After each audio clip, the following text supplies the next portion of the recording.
Hello mga kaberboom! May nagtanong sa akin, Dok, ano po ba ang complete blood count or CBC test? Simplihan lang natin ha. Ano nga ba ang sinusuri sa ating dugo? Una, ang RBC o red blood cells o pula ng ating dugo. Ito ay may kakayahan na magdala ng oxygen sa iba't ibang parte ng ating katawan. Pangalawa, ang WBC o white blood cells. Ito naman ang nagsisilbing sundalo para labanan ng impeksyon sa ating katawan. Ang pangatlo naman ay ang hemoglobin. Ito ang putina ng pulang dugo na may kinalaman sa pagdadala ng oxygen sa buong katawan. Ang ikaapat naman ay ang hematocrit. Ito ay ang porsyento na ayon sa dami ng pulang dugo. At ang panghuli ay ang platelets. Ito naman ay may kakayang bumuo ng clots para pumigil sa pagdurugo. At dahil napag-uusapan natin ang dugo, pagnilaya natin yan kasama sina Kuya Pip at Father Roselin. Ang salitang dugo, base sa nasusulat sa Biblia. Maganda kasi yung nabanggit ni Doc Christian tungkol dyan sa dugo na nakikita ng mga doktor, yung mga sakit na dapat na o mga sakit dapat na malunasan ng maaga. Pero iba rin yung habang kinukunan ka ng dugo masakit. Ay, iba talaga. Kaya nga yung iba takot dun eh. May mga tao din takot sa dugo eh. Oo. Pero Father, di ba meron tayong pagdiriwang na santo. Meron po ang pangalan niya nga parang kalendaryo no. Januarius no. San Genaro po para sa atin no. Si Saint Januarius po hanggang ngayon matagpuan po niyo 'yon kapag nagawi kayo sa may gawi po ng Italia, sa may gawi po ng Naples no, Napoli. May makita po kayo ron na isang simbahan na nakatalaga kay San Genaro at ang maganda po ron, pagka malapit na po yung pista niya, yung mga ganito pong panahon, kasi pista po niya ngayon, kinukuha po yung, meron pong isang lalagyan doon ng dugo niya.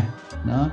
At yun po ay tumitigas kasi talaga ang dugo, pagka po nawala na sa katawan, tumitigas. Yes, Diba? yes. Maliban kung pinipreserve mo sa right temperature, mga ganyan. Pero ito pong si San Genaro, pagka po pista niya, pagka po ginalaw yung dugo niya, yung lalagyan, no, ibinaba, ganun. Talagang makita Buhay. niyo natutunaw. Natutunaw. Sabihin, nagiging fresh ulit. Yung pala yung ganun ka, hindi magical, no? Pero magic yung dugo niya. Pag ginalaw mo yung lagayan ay nagiging buhay na ulit. Dumadaloy na ulit ang dugo. Nako, yan pa naman, Father, ang pag-uusapan natin sa Verbum tungkol sa dugo. At yan ang pag-uusapan natin ngayong Huwebes dito sa Verbum, ang salita sa buhay ko.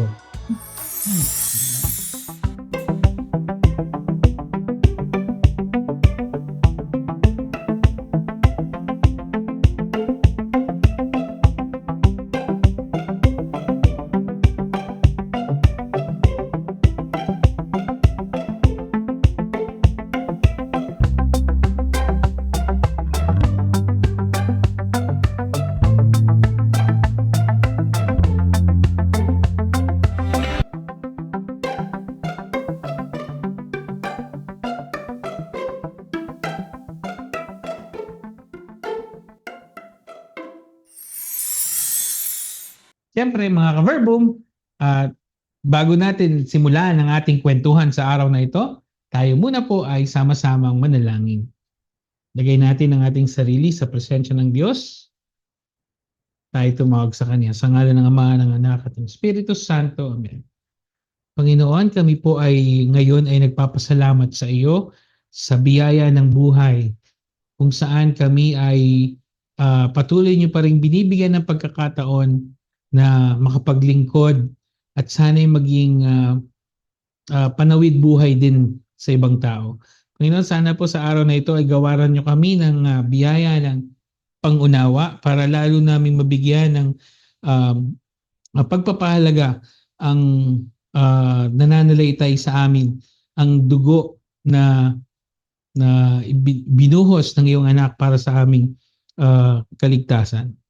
Sana, Panginoon, Gawaran mo rin ang mga taong dumaranas ng karamdaman at itinataas namin sila sa iyo. Nihiling namin ang lahat ng ito sa pangalan ni Jesus na aming Panginoon. Amen.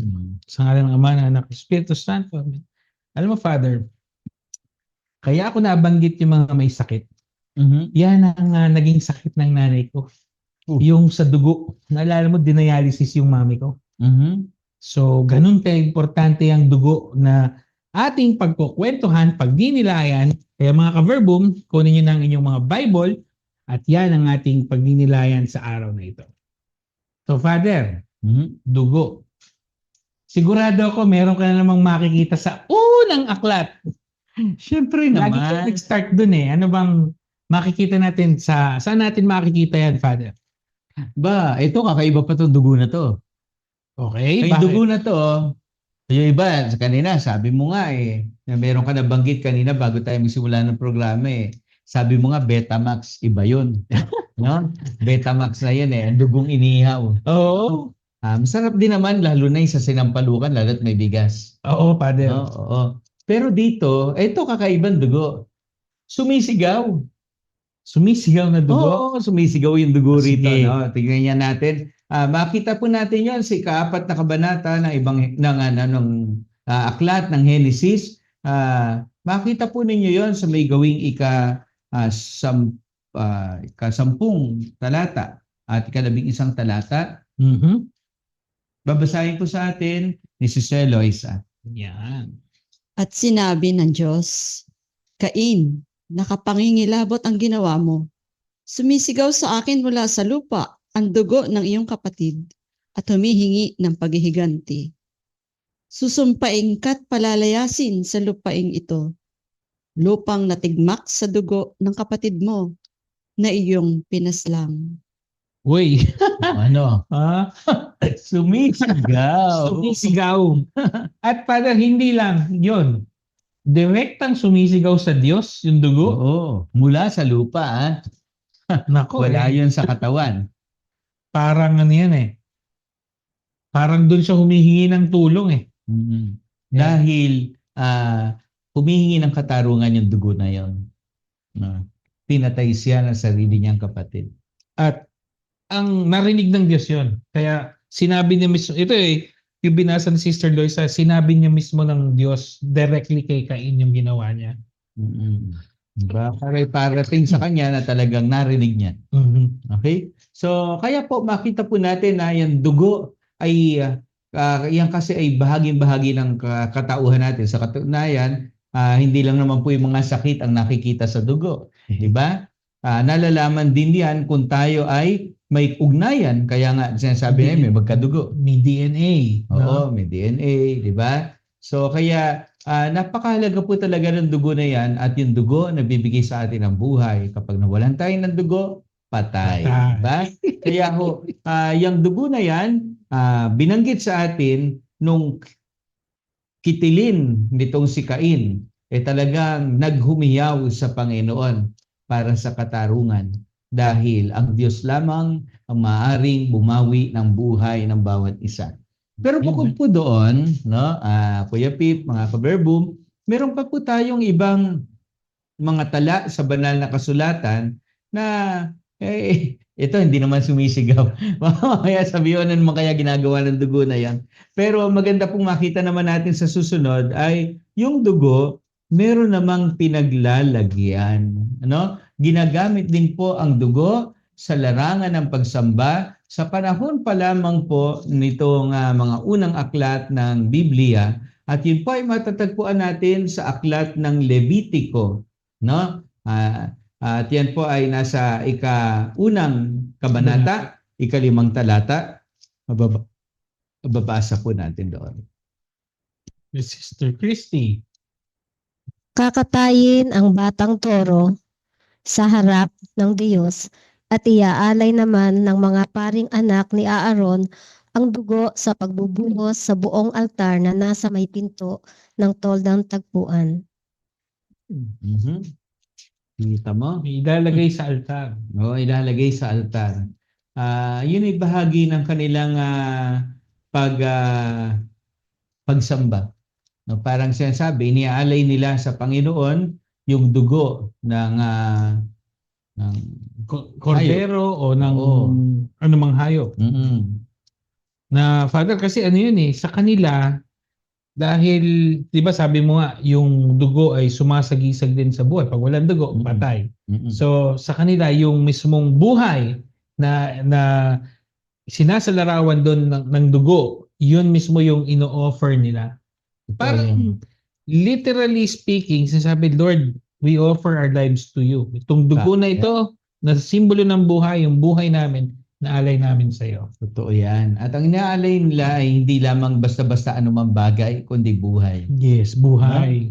At Oo. Father, dito, karaniwan dito, kung matatandaan ninyo dito sa ating mga ibang programa, no, nabanggit natin, laging the best, no? Kundi panganay na alagang tupang hayop o alagang toro, kundi yung mga the best, talagang the best yung binibigay na inaalay dyan. At yung dugo, mga ka-verbum, ano yan? Hindi lang Betamax ang purpose niya.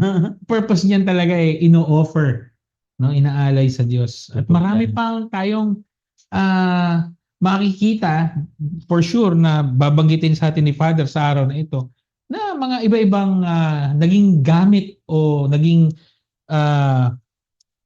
simbolo sa kasaysayan natin bilang mga Kristiyano sa dugo. Totoo yan, no? Meron pang isang binabanggit sa atin doon sa ika-4 na kabanata, no? May halos ay pareho lang rin ng pakahulugan, no? Mhm.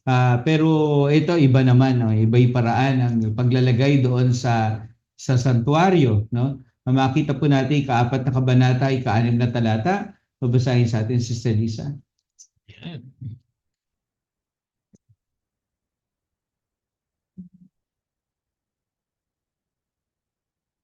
Sasawsaw niya ang kanyang daliri sa dugo at 7 beses itong iwiwisik sa harap ng Panginoon at sa tapat ng kurtina ng santuario.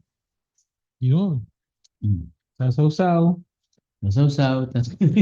Ay, Iwisik. Pan-sprinkler. Paring-pari talaga na. Ganun. Sa akin papitik na ganun. Kay Father pa ganun. Pero ang ibig sabihin, iwiwisik 7 times doon Yun sa... daw ay para sa mga kasalanang di sinasadya. No, pagka po babasahin natin yung ng mas mahaba, Yes. buong ika-4 na kabanata, maunawaan po natin yung ibig sabihin. Ano? Pero siyempre, limitado po yung oras natin, kinipili lamang natin yung nakalagay talaga po yung mismong sadya natin. Which is, Father, at this time, kanina, inaalay na nila yung dugo para sumisimbolo doon sa inaalay nila yung buhay. This time, yung dugo, sumisimbolo naman sa paghihingi ng kapatawaran para doon sa mga pagkakamali na nagawa. No? Ako, Father, maganda tong ating kwentuhan, hindi lang ito tungkol sa health at lalo't higit ito'y tungkol sa ating pananampalataya. Kaya mamaya, magbabalik pa po ang Verbum, ha? Stay tuned. Diyan lang po kayo, huwag kayong alis. Magbabalik po ang Verbum, ang salita sa buhay ko.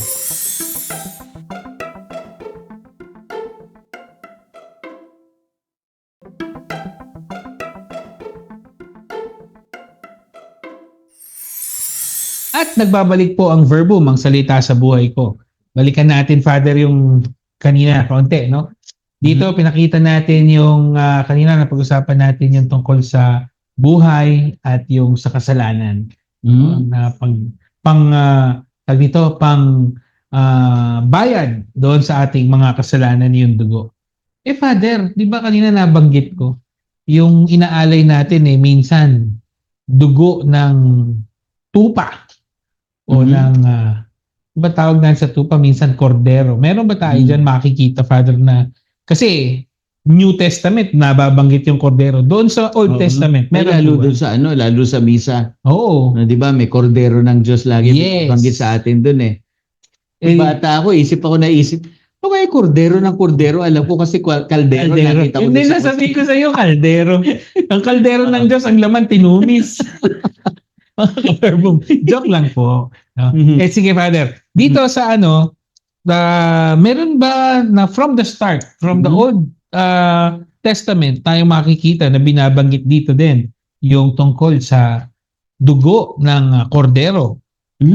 Meron po, binabanggit po sa atin yan na yung tungkol sa kordero, pag kordero po ay ibig sabihin yung tupa na iaalay, no? Yes. Ika-12 kabanata po ng aklat ng Exodo. Hanapin po natin dyan, no, mga ka-verbum, no? Tapos po, tingnan po natin yung ika-7 Kabanata. talata, no? Talata. Meron po tayo meron pong binabanggit dyan sa atin. Tapos, meron din po sa ika-13 talata. Bali, yung 2 talata lang po ng iisang kabanata. Yun po ang titingnan natin. Babasahin po sa atin si Eloisa. Kukuha sila ng dugo nito at ipapahid sa mga hamba at sombrero ng pintuan ng bahay na kakainan ng kordero. Lalampasan ko ang lahat ng bahay na makita kong may pahid na dugo at walang pinsalang mangyayari sa inyo sa pagpaparusa ko sa buong Ehipto. Ang dugo ang siyang magiging palatandaan na Israelita ang nakatira sa bahay na iyon. Kita mo. No, dito ang binabanggit sa atin, hindi na yung iniaalay doon sa templo muna. Tanggalin muna natin yon. Kundi ito ay naging daan din para maging tanda naman ng kaligtasan ng mga Israelita. Kasi yung binasa po natin, ika-12 kabanata ng aklat ng Exodo, yan po yung Pasko ng mga Hudyo. Yung Pasko, pag tinignan po natin doon sa salitang Hebreo, ang ibig sabihin niyan ay to cross. Tumawid. Tumawid. No, tumawid, lumaktaw, anuman, no? At ang ginawa po ng Panginoon, no, sabi niya, basta pumatay kayo ng kordero, lagyan niyo ng yung hamba ng pinto, no? So, yun po yung unang binasa sa atin, yung unang talata, ika-7.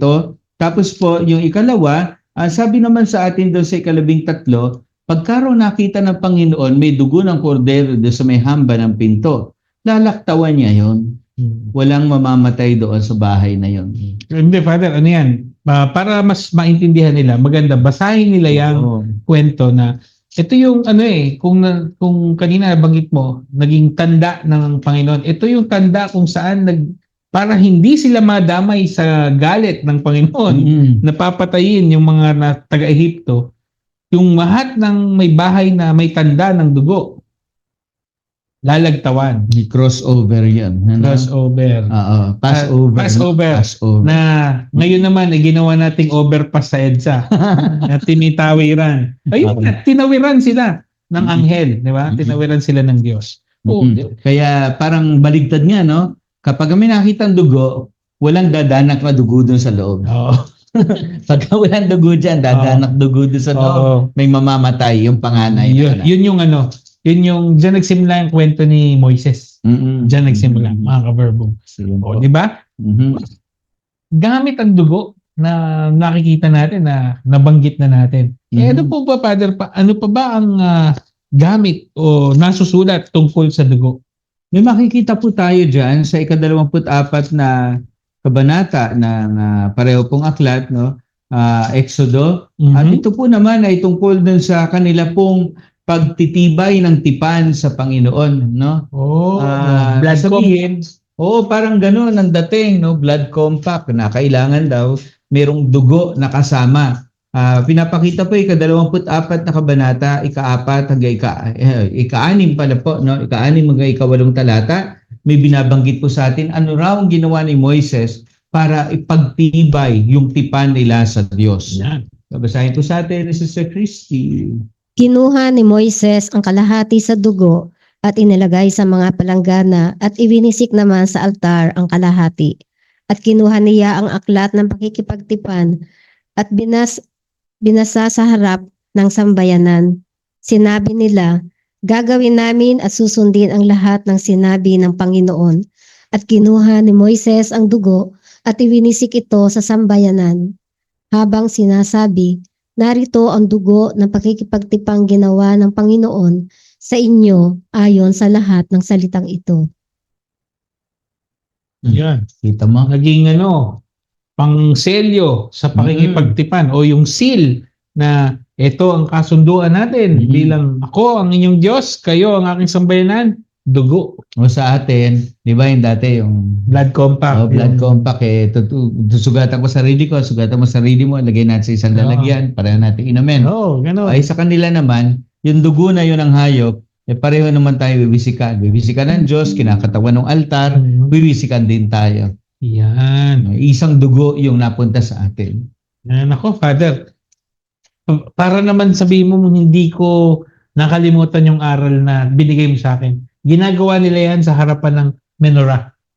Wow! Yan, ha? Yun yung lalagyan ng Kadila yun. Hindi na, nandun doon sa harapan ng menorah kung nandun yung tipanan. Ang kaba ng tipan. Kaba ng tipan. Yan, kaba ng tipan. So yan. So maganda po na makita po natin yon na napakahalaga pala yung palang dugo ay maaari ring magtibay ng kasunduan, no? Kapag ka may dugo, talaga pong kulang na lang sabihin ang hindi sumunod. Dugo ang kabayaran. Oo. Mamatay, no? Buhay din yung kabayaran. Ano? Kaya po napakaganda po nung kahalagahan ng dugo na yan na maging sa pagtawid natin, habaan natin yung tawid. No? Okay. Punta po tayo sa mabuting balita, no? Sa bagong tipa naman tayo. Oy. Ginamit ni Jesus para po naman doon sa tipan na siya ang gumawa. At makita po natin yan sa Ebanghelyo ayon kay San Mateo, ay 26 na kabanata. At hanapin po natin yung tungkol sa pagtatatag ni Jesus ng huling hapunan. Babasahin po natin 26 na talata hanggang sa 29 na talata. Basahin po natin yan. Sister Lisa. Hinawakan niya ang saro, nagpasalamat sa Diyos at ibinigay sa kanila. Uminom kayong lahat nito, sabi niya, sapagkat ito ang dugo ng tipan, ang aking dugo na mabubuhos dahil sa marami, sa ikapagpapatawad ng mga kasalanan. Sinasabi ko sa inyo na hindi na ako iinom nitong alak na mula sa ubas hanggang sa araw na ang bagong alak ay inumin kong kasalo kayo sa kaharian ng aking Ama. Gandang promise yan, Father, ha? Oo naman, siyempre. Sabi, yung dugo raw na yon bubuhos para sa ikapagpapatawad ng kasalanan. Naalala mo yung kanina na isang binasa natin? Oo. Yung merong ganun-ganun. Piniwisik lang nila sa sa tent. Oo, no? 7 ulit daw na iwiwisik, no? Para naman sa kasalanang hindi sinasadya. Yes. Diba? At saka, Father, dito, yung buko doon sa ibubuhos doon sa paghugas ng kasalanan natin. Ang ganda ng promise niya, sabi niya, hindi na ako iinom ng alak until magkasalo-salo tayo sa kaharian ng aking Ama. Siyempre, no? Diba? Para ko lang yan sabihin doon kasi Fiesta Grande na Parang gusto niya sabihin, hindi ako magpipiesta hanggat wala ka doon. Diba? Oo naman, siyempre. Nakaka-touch siya, no? Isipin niyo yun, mga ka-verbum. Sabihin sa inyo ng Panginoon, hindi ako magdiriwang hanggat hindi kita nakakasama. Dahil kailangan maligtas siya. Yes. Diba? Yan napakagandang imbitasyon ng Panginoon sa atin na, Father, dugo lang ang usapan natin, pero yung dugo ng imbitasyon ng Diyos na yun, hanggat hindi ka dumarating sa Kanya doon, sa akin, hindi daw siya magpapaparty. Yan. No? Pero sabi po sa atin, syempre ay tutubusin din tayo ng Panginoon sa pamamagitan ng dugo na yan. Maliligtas po tayo. At yan po ay binibigyan naman sa atin ng sapat na paliwanag ni Apostol San Pablo sa kanyang sulat sa mga taga-Efeso. Makita po natin yan, unang-unang kabanata pa lamang, 7 talata po. Babasahin sa atin si Eloise. Tinubos tayo ni Kristo sa pamamagitan ng kanyang kamatayan at sa gaya'y pinatawad na ang ating mga kasalanan. Gayon kadakila ang pag-ibig na ipinadama niya sa atin. Yan, di ba? So isipin mo nga, ganun daw kadakila ang pag-ibig ng Diyos sa atin. Aba, Father, ang kabayaran dugo yun nga, yung dugo, simbolo din ng pag-ibig ng Diyos. Kasi ibig sabihin, handa siyang mag-alay ng buhay para sa atin. At ito, Father, matindi, tinubos tayo sa dugo. Dugo na ng Diyos, Diba? pinag-uusapan natin. Diba, ano na yan, ha? Parang Father, yung, alam mo yung nagsanla ka, pero di ba tutubusin mo yun? Yan, tinutubos natin ng pera. Ito, ang pinantubos ng Diyos sa atin, sa ating kasalanan, yung dugo niya mismo. Dugo ng anak ng Diyos. Dugo Diba? ng anak ng Diyos. Naku, napakagandang kwentuhan, Father. Father, magbigay mo, daan muna tayo sa ilang paalala. Magbabalik po ang verbum, ang salita sa buhay ko.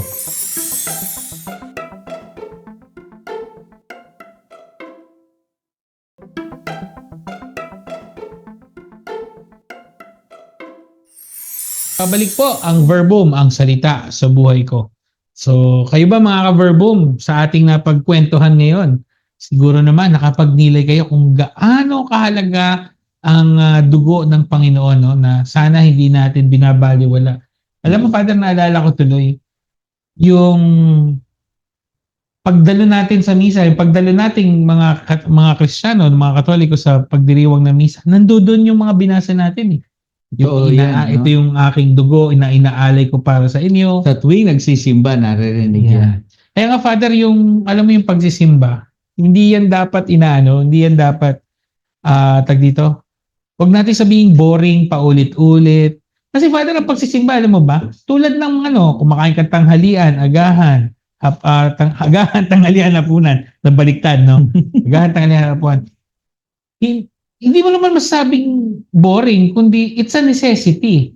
Kaya tayo din sa atin bilang mga Katoliko, ang aking reflection ngayon, Father, ganun ka-importante, necessity para sa akin na ako'y dumalo sa pagsisimba para i-witness ko yung pag-aalay ng dugo na yan. Pero hindi lang yun tungkol sa necessity. No? Tama rin yun, no, Kuya Pip, pero maganda nakikita rin natin yung kagustuhan natin namnamin.